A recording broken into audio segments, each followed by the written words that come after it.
దేవుని నామమునకు మహిమ కలుగునుగాక. క్రీస్తు యేసునందు సోదరి సోదరులారా, మీ అందరికీ మన ప్రభు అయిన యేసుక్రీస్తు నామమున శుభములు, వందనాలు తెలియజేయుచు ఉన్నాను. ఈ దినమందు దేవుని వాక్యమైన బైబిల్లో నుండి కొన్ని మాటలు మన జ్ఞాపకం చేసుకుందాం. ఈ దినము ఈస్టర్ వర్తమానము విందాం. పునరుద్ధానుడైన యేసు పలికిన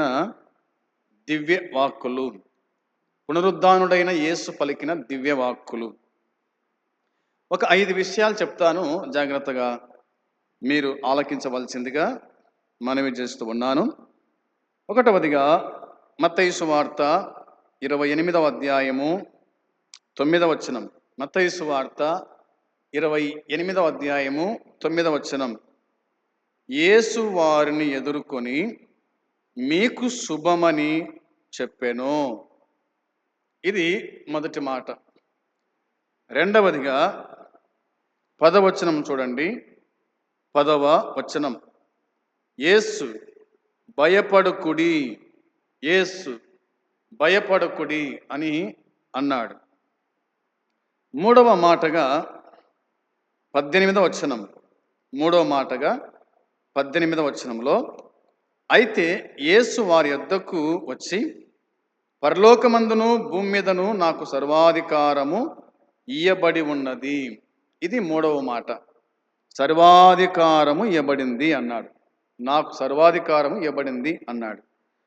నాలుగవదిగా వచనము 20 వచనంలో, నేను మీకు ఏ ఏ సంగతులను ఆజ్ఞాపించితినో వాటినన్నిటినీ గైకొనవలనని వారికి బోధించుడి. ఇదిగో నేను యుగ సమాప్తి వరకు సదాకాలం మీతో కూడా ఉన్నానని వారితో చెప్పాను. ఇది 4వ మాట. 5వ మాట చూడండి. లూకా సువార్త 24వ అధ్యాయము 50వ వచనం. లూకా సువార్త 24వ అధ్యాయము 50వ వచనంలో, ఆయన బేతనియ వరకు వారిని తీసుకొని పోయి చేతులెత్తి వారిని ఆశీర్వదించెను. దేవుని సహాయం కోసమై ప్రార్థన చేసుకుందాం. ప్రేమగల తండ్రి, పరిశుద్ధుడైన దేవ, నీ పాదములకు వందనాలు, స్తోత్రములు, కృతజ్ఞతలు, స్తుతులు చెల్లించుకుంటున్నాము. ఈ దినమందు చదువుకున్న లేఖన భాగం దీవించి ఆశీర్వదించండి. మీరే మాతో మాట్లాడుతురండి. మీరు మాట్లాడితే మాకు దీవెన, ఆశీర్వాదము. ప్రభువా, మీ మాటల చేత మమ్మల్ని దీవించి, బలపరిచి, కాపాడి, జ్ఞాపకం చేసుకోమని, దినదాసుని మరుగుపరిచి మీరు మాట్లాడమని యేసయ్య నామములో అడిగి వేడుకుంటున్నాము తండ్రి. ఆమేన్. మనము 5 మాటలు చదువుకున్నాం.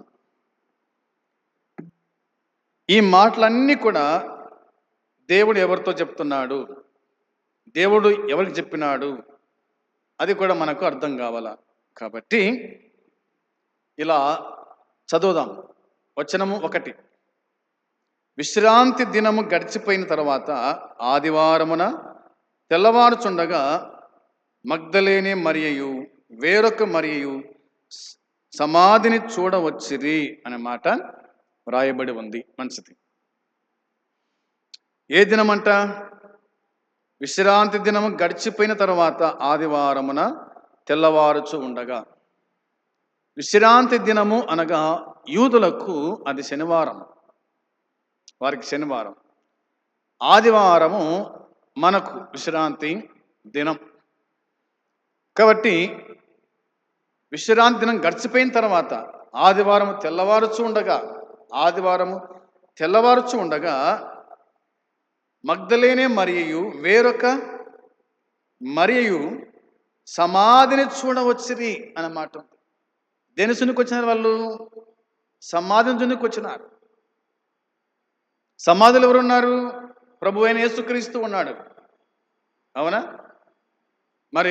మార్కు సువార్తలో మనం చూస్తాం, లూకా సువార్తలో మనం చూస్తాం, వారు సుగంధ ద్రవ్యములను ఆయన శవమునకు పుయ్యాలని వాళ్ళు వచ్చినట్టుగా మనకు రాయబడింది. ఆ సంగతి మత్తయి మనకు ఇక్కడ రాయలేదు. సుగంధ ద్రవ్యాలు పూయాలి ఆయన శరీరానికి అని వాళ్ళు వచ్చినట్టుగా మనం ఆ వచనాల్లో ఆ అధ్యాయంలో మనం చూస్తాం. సరే, వాళ్ళు సమాధిలోకి వచ్చినారు గట్రా మనకు కనిపిస్తుంది. ఇంకా ఏముంది బైబిల్లో అని మనం ఆలోచన చేస్తే ఇక రాయబడిన మాట చూడండి ఒకసారి. ఈ వచనాల్లో మనం గమనించి చూడగా ఇలా ఉంది. 2వ వచనం చూడండి. 2వ వచనంలో, ఇదిగో ప్రభుదూత పరలోకము నుండి దిగివచ్చి రాయి పొర్లించి దాని మీద కూర్చుండెను, అప్పుడు మహాభూకంపము కలిగెను అనే మాట రాయబడింది. ఈ మగ్దలేనే మరియా, వేరొక మరియా అని ఉంది కదా. మరి ఇవన్నీ కూడా మనకు 27వ అధ్యాయంలో మనం చూస్తాం. వేరొక మరియా అంటే ఎవరో ఆమె మనకు ఆ వచనాల్లో మనకు కనిపిస్తుంది. సరే, ఇక్కడ దూత అనే మాట మనకు కనిపిస్తుంది కదా. ఇదిగో ప్రభుదూత పరలోకం నుండి దిగి వచ్చి రాయి పొర్లించి దాని మీద కూర్చుండెను.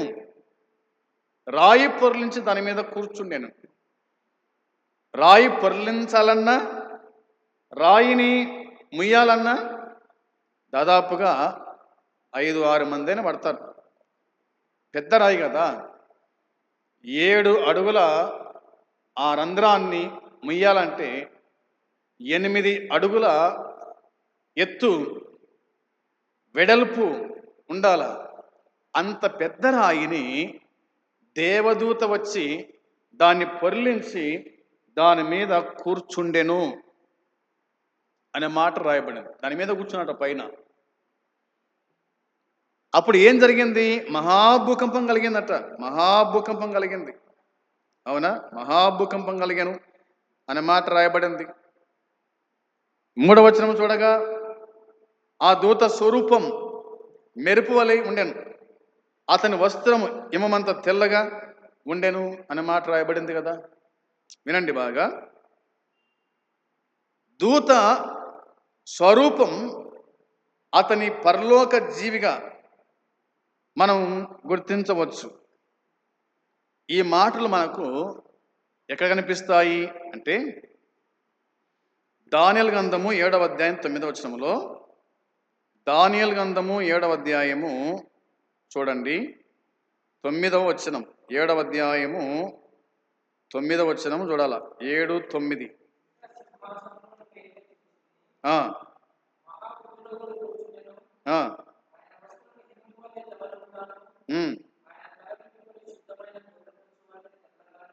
ఉండెను.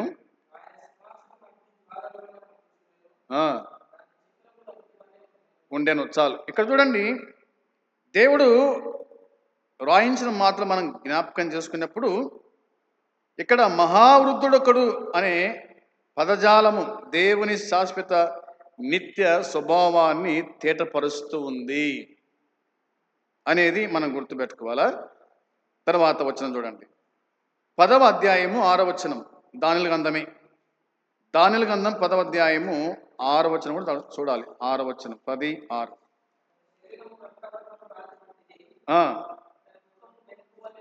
మెరుపు వలె ఉండెను,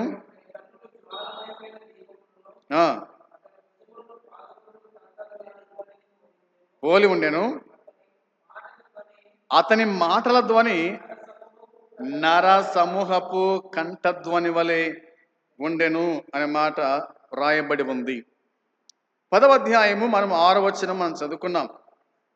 ఈ 10వ అధ్యాయము 6వ వచనములో ఆయన గురించి రాయబడిన మాట. అవునా, 5-6 వచనాలు చూస్తే మరి క్రీస్తు రూపాన్ని పోలినట్లుగా ఉన్నప్పటికీ నారబట్టలు ధరించుకున్న ఒకడు అంటే దేవదూత శరీరధారిగా రాకపురం నాటి మెస్సియా, అంటే ఈయన మెస్సియా కాకపోవచ్చు అన్నాడు. ఎందుకంటే ఆయన క్రీస్తు అయినట్లయితే ఆయనకు మికాయేలు సహాయము అవసరము లేదు అనే మాట కనిపిస్తుంది. కాబట్టి దానియేలుకు ప్రత్యక్షమైన వాడు మికాయేలు, మెస్సియ కాదు. ఒకవేళ మెస్సియ అయితే గనక మికాయేలు అవసరం లే. కాబట్టి కొన్ని సందర్భాల్లో యెహోవా దూతగా అనే మాటను బట్టి మరి మికాయేలు కూడా మనకు కనిపిస్తాడు అనే మాటలు మనము అర్థం చేసుకోవాలా. ఇవి మనకు కనిపిస్తాయి. ఇప్పుడు రండి, మత్తయి సువార్త 28:4 చూడగా ఇలా రాయబడింది, అతనికి భయపడుట వలన కావలి వారు వణికి చచ్చిన వారి వలె ఉండిరి. దూత ఆ స్త్రీలను చూచి, మీరు భయపడకుడి, శిలువ వేయబడిన యేసును మీరు వెతుకుచున్నారని నాకు తెలియను అనే మాట వ్రాయబడింది. ఎప్పుడైతే ఆ యొక్క రాయి పొర్లించి ఆయన కూర్చున్నాడో, ఆ రాయి పొర్లించినప్పుడు అక్కడ ఎవరున్నారు అంటే కాపలాదారులు ఉన్నారు. కొంతమంది కాపలా కాస్తున్నారు ఆయన శరీరానికి. ఎందుకు అంటే ఆయన చనిపోక ముందు చెప్పిన మాట వాళ్ళకు గుర్తుంది. వాళ్ళకు ఏమిటి? ఈ దేవాలయం మడగొట్టండి, మరల 3 రోజులకు తిరిగి లేపుతాను అని చెప్పిన మాట. అంటే తన శరీరం గురించి ఆయన చెప్పినాడు, తన మరణం గురించి ఆయన చెప్పినాడు. అందుకోసమే వాళ్ళు కాపలగా ఉన్నారు. ఎప్పుడైతే ఆ రాయి పొర్లించబడిందో దూతను వాళ్ళు చూచారో వెంటనే వాళ్ళు భయపడి చచ్చిన వాళ్ళ వలె వాళ్ళు పడిపోయినారు. అయితే ఆ దూత చెప్పిన మాట అంటే, మీరు భయపడొద్దు అన్నాడు. ఎవరిని? వచ్చినటువంటి ఆ ఇద్దరిని చూసి, మీరు భయపడొద్దు, శిలువ వేయబడిన యేసును మీరు వెతుకుచున్నారు. మీరు వెతికేది ఎవరిని అంటే శిలువ వేయబడిన యేసును మీరు వెతుకుచున్నారు అని ఆయన చెప్పినట్టుగా మనం చూస్తాం.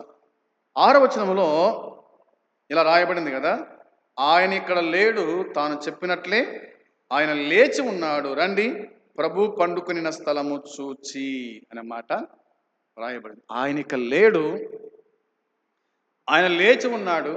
ఆయన ఇక లేడు, ఆయన లేచి ఉన్నాడు. ఆయన అక్కడనే ఉండడానికి రాలే, ఆయన అక్కడనే విశ్రాంతి తీసుకోవడానికి ఆయన రాలేదు. ఆయన వచ్చింది, చనిపోయినాడు, సమాధి చేయబడ్డాడు, తిరిగి లేచినాడు, అంతే, ఉండడానికి కాదు.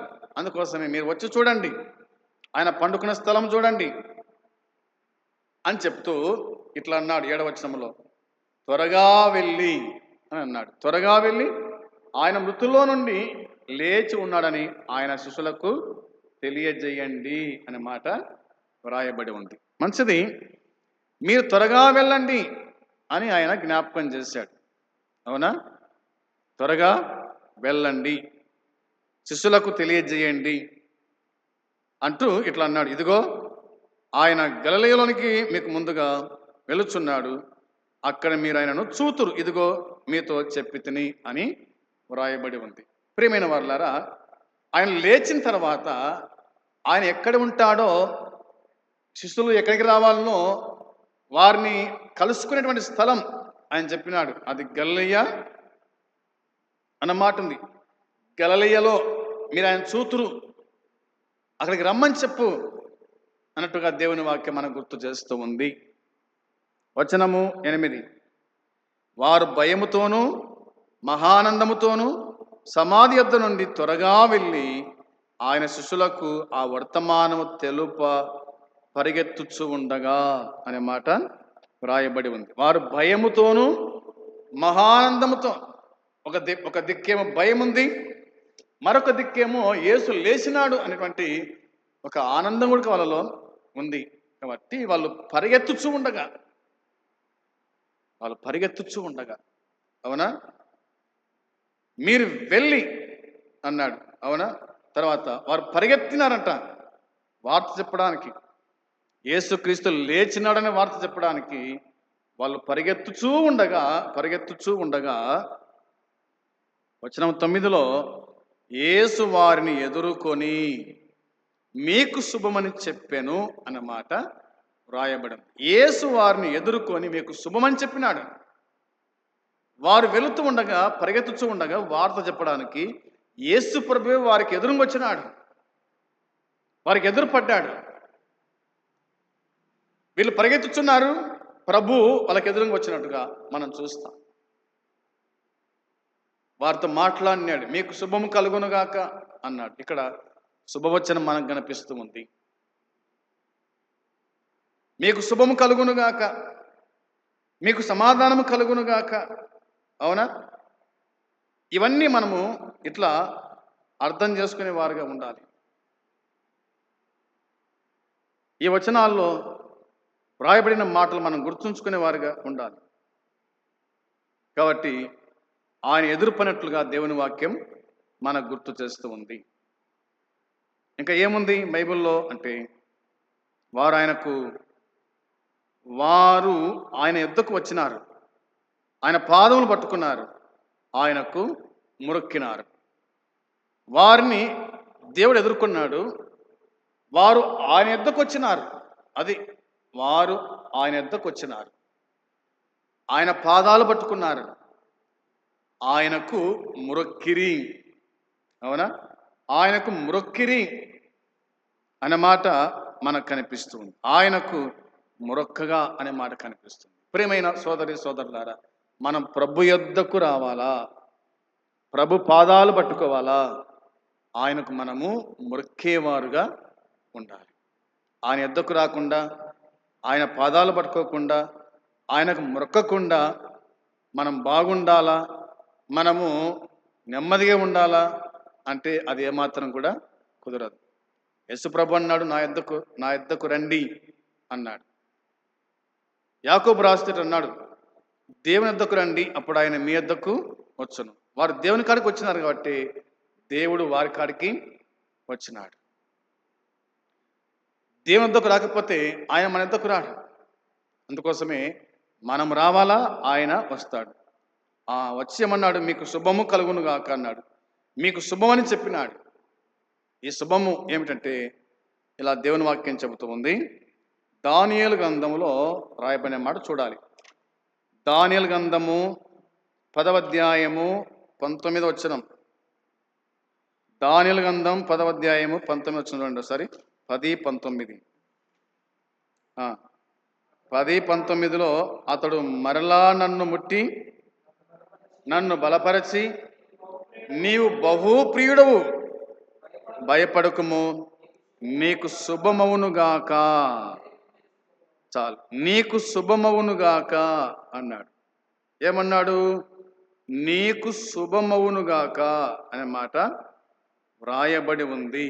అంటే భవిష్యత్ కాలంలో జరగబోయే వాటిని తెలియజేయడం కోసం మాత్రమే కాక, దానియేలును ముట్టి అతనిని బలపరచడానికి, ధైర్యం చెప్పడం కోసం కూడా దేవదూత ప్రత్యక్షమైనట్టుగా మనకు వాక్యం చెబుతుంది. అతన్ని బలపరచడానికి, అవునా, అతన్ని బలపరచడానికి, అతని ధైర్యం చెప్పడానికి ఆయన ప్రత్యక్షమైనట్టుగా దేవుని వాక్యం మనకు తేటగా గుర్తు చేస్తూ ఉంది. ఆయన బలపరిచే దేవుడు, భయపడే వారిని బలపరిచే దేవుడు. వారు భయపడుతూ పోయినారు మహానందంతో, వారిని ఆయన బలపరిచినాడు. కాబట్టి వారు ఆయన ఎద్దుకు పోయినారు, ఆయన పాదాలు పట్టుకున్నారు, ఆయన ఎదుట సాగిలపడిరి లేదా నమస్కారం మొరపెట్టిరి అన్న సంగతి దేవుని వాక్యం చెబుతుంది. రెండో మాట చూద్దాం. రెండో మాట ఏమిటంటే, మరి మత్తయి సువార్త 28:10 వచనంలో యేసు భయపడకుడి అన్నాడు. ఏమన్నాడు? వారితో భయపడకండి అనే మాట వ్రాయబడింది. వారిలో భయం ఉంది కాబట్టి దేవుడు భయపడొద్దు, అవునా, భయపడొద్దు అనే మాట దేవుడు ప్రతిరోజు కూడా మనతో చెప్తూ ఉంటాడు. సంవత్సరంకి ఎన్ని రోజులు? 365 రోజులు. కాబట్టి ప్రతిరోజు కూడా ఆయన భయపడొద్దు అని మన వెన్ను తట్టి ఆయన చెప్పేటువంటి వాడుగా ఉన్నాడు. అందుకోసం వారితో ఇట్లా అన్నాడు, మీరు భయపడకండి, అవునా, భయపడకుడి, మీరు వెళ్ళి నా సహోదరులు గలిలయకు వెళ్ళవలని వారక్కడ నన్ను చూతురని వారితో తెలుపుడనేను అన్న మాట ఉంటుంది. మీరు భయపడొద్దు, మీరు వెళ్ళండి, చెప్పండి, గలిలయకు వెళ్ళమని చెప్పండి, అక్కడ నన్ను కలుసుకుంటారు అనే మాట ఆయన గుర్తు చేసినాడు. ఇలా రాసుకోండి. హగ్గయి గ్రంథము 2:5లో, హగ్గయి గ్రంథము 2వ అధ్యాయము 5వ వచనములో నేను చదువుతాను. నా ఆత్మ మీ మధ్య ఉన్నది గనుక భయపడకుడి అన్నాడు. నా ఆత్మ మీ మధ్య ఉన్నది గనక మీరు భయపడొద్దు అన్నాడు. దేవుని ఆత్మ ఇశ్రాయేలు మధ్య ఉందంట. ఇప్పుడు దేవుని ఆత్మ ఎక్కడుంది ఈ కాలంలో అంటే, దేవుని ఆత్మ మన లోపల ఉన్నాడు.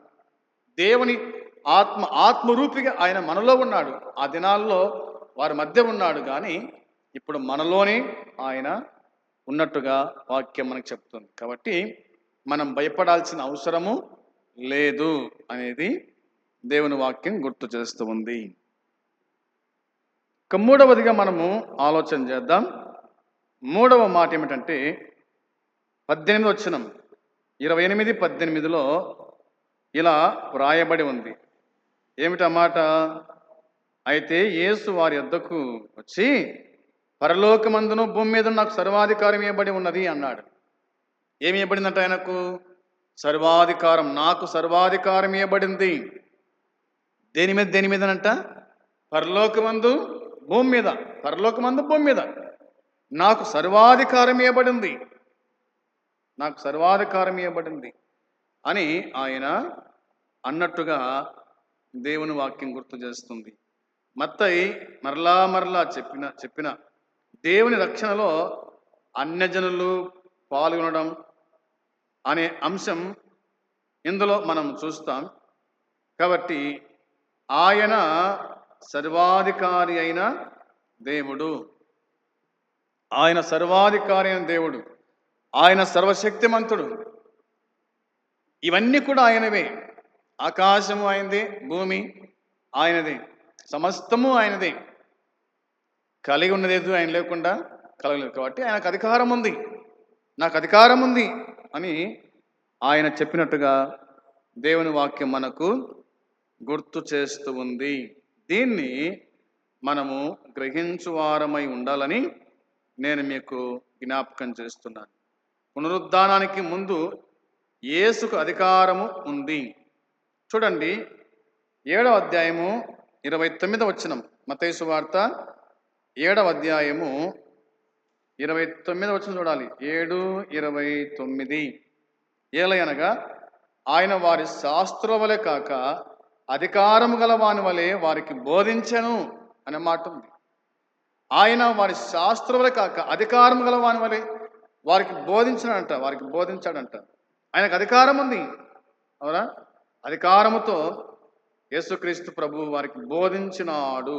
అందుకనే వాళ్ళు అన్నారు రబ్బీ అన్నారు. అంటే బోధకుడా. ఆయన బోధకుడు, ఆయన ప్రభు.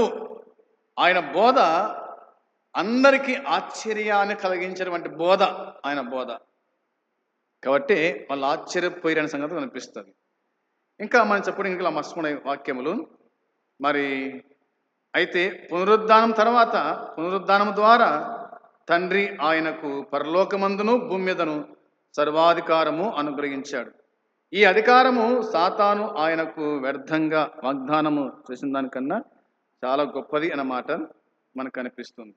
ఏదేమైనా మరి ఈ సర్వాధికారము అనే మాట మత్తయి సువార్త 9వ అధ్యాయము 6-8లో, మత్తయి సువార్త 11వ అధ్యాయము 27వ వచనములో, మత్తయి సువార్త 21వ అధ్యాయము 23వ వచనములో ఆయనకి ఇవ్వబడిన అధికారం గురించి వ్రాయబడినాయి అనే మాటలు ఈ వచన భాగాల్లో మనము చూడగలుగుతూ ఉన్నాం. మరో మాట ఇలా చెప్పాలి. యోహాను రాసిన మొదటి పత్రిక 5వ అధ్యాయం 4వ వచనంలో ఇలాగా రాయబడి ఉంది. దేవుని మూలంగా పుట్టిన వారందరూ లోకమును జయించుదురు అనే మాట. దేవుని మూలంగా పుట్టిన వారందరూ లోకాన్ని జయిస్తారు.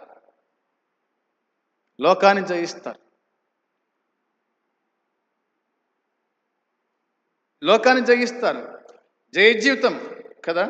అదే విశ్వాసము అనే మాట మనకు కనిపిస్తుంది. విశ్వాసము అనేటువంటి మాటలు అందులో మనము చూడగలుగుతాము అనేది మనము గుర్తుంచుకునే వారుగా ఉండాలి. ఇది మూడవది.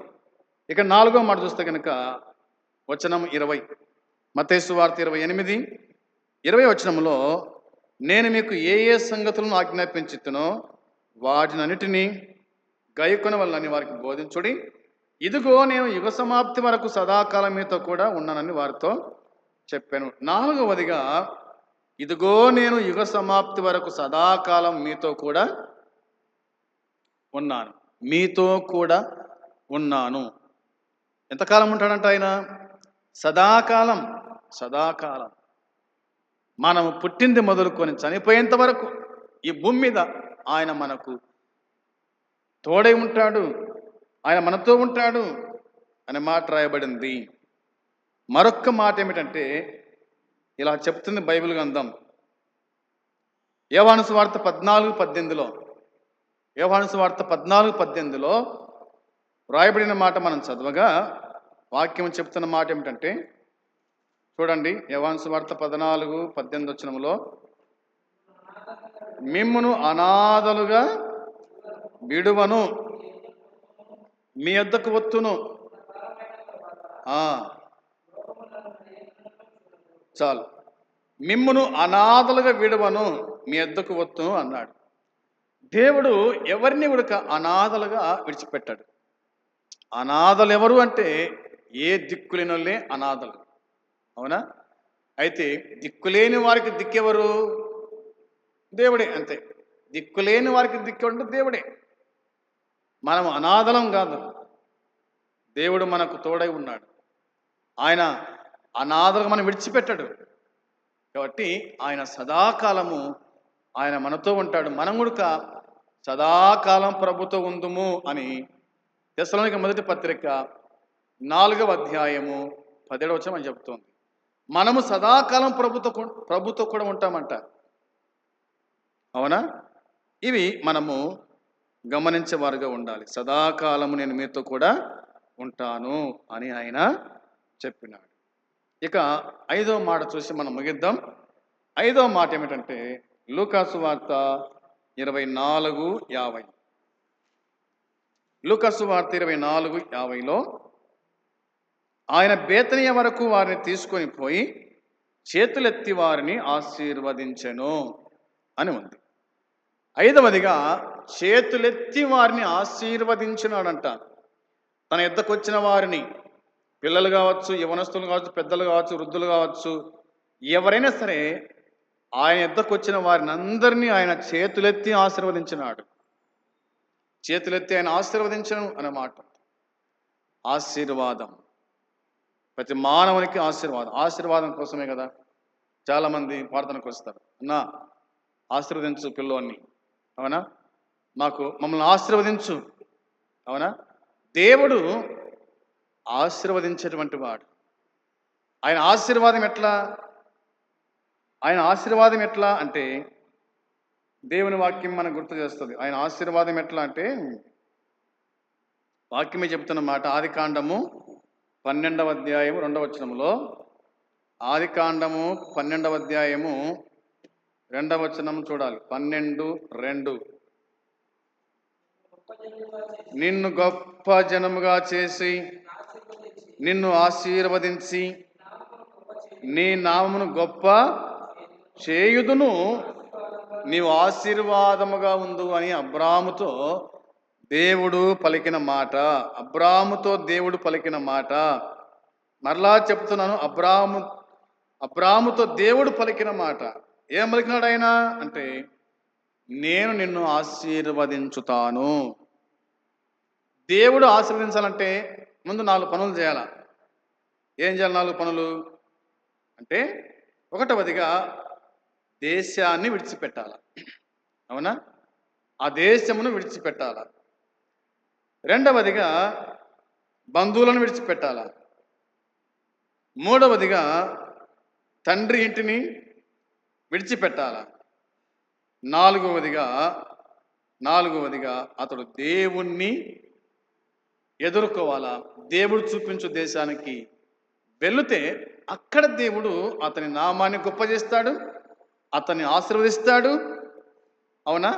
అతడు అందరికీ ఆశీర్వాదకరంగా ఉంటాడు అని ఈ వచనంలో మన జ్ఞాపకం చేస్తుంది. కాబట్టి ఎవరైతే దేవుని మాట విని దేవునికి విధేయులై ఉంటారో వారిని దేవుడు ఖచ్చితంగా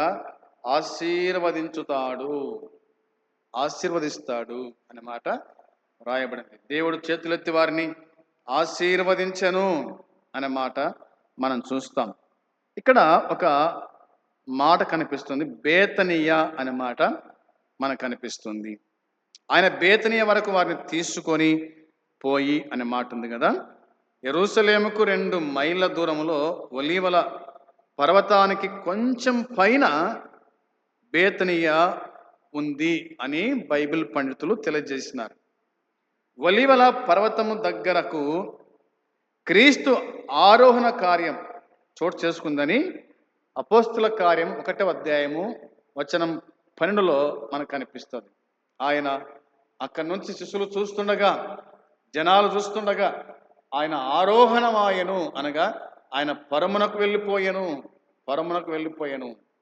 ఆయనను ఒక మేఘం వచ్చి ఆయన తీసుకొని పోయాను అని దేవుని వాక్యమైన బైబిల్ మనకు జ్ఞాపకం చేస్తూ ఉంది.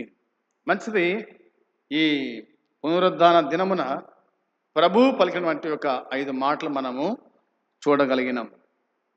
1వదిగా ఆయన చెప్పినాడు, మీకు శుభము కలుగునుగాక అన్నాడు. మీకు శుభం అని ఆయన చెప్పినాడు. 2వదిగా భయపడకుడి అని ఆయన అన్నాడు. 3వదిగా నాకు సర్వాధికారం ఉంది అని ఆయన జ్ఞాపకం చేశాడు. 4వదిగా సదాకాలం మీతో కూడా ఉన్నాను అని ఆయన చెప్పాడు. 5వదిగా వారిని చేతులెత్తి ఆశీర్వదించాను.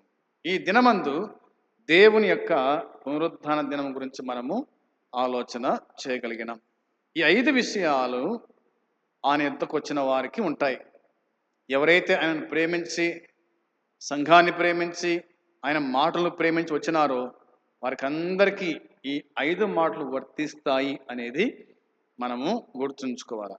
కొందరు సోమరులు ఉన్నారు, వారు దేవుని ప్రేమించువారు కాదు, దేవుని మరి ఆదివారమున వాళ్ళు అంతగా పట్టించుకునే వాళ్ళు కాదు. అలాంటి వారికి దేవుని దీవెన ఆశీర్వాదాలు ఎప్పటికీ ఉండవు. ప్రభు ఎద్దకు వచ్చిన వారికే ఆయన దీవెన ఆశీర్వాదం ఉంటుంది. వారి కుటుంబాలు మాత్రమే బలపడతాయి, స్థిరపడతాయి, వాళ్ళు మాత్రమే సుఖంగా ఉంటారనే సంగతి జ్ఞాపకం చేసుకుంటూ ఈ వాక్యాన్ని ముగిస్తున్నాను. దేవుడు ఈ మాటలు దీవించును గాక. ఆమేన్. ప్రార్థన. పరలోకమందున తండ్రి, నీ పరిశుద్ధమైన పాదములకు వందనాలు, స్తోత్రం, స్తుతులు చెల్లించుకుంటున్నాం. మీరు అందించిన లేఖన సత్యాన్ని దీవించి ఆశీర్వదించండి. ఎంతమంది వినగలిగారో వారి జీవితాల్లో కార్యం జరిగించి ప్రతిఫలం దయచేసి కాపాడి సహాయపడుమని యేసయ్య నామములో అడిగి వేడుకుంటున్నాము తండ్రి.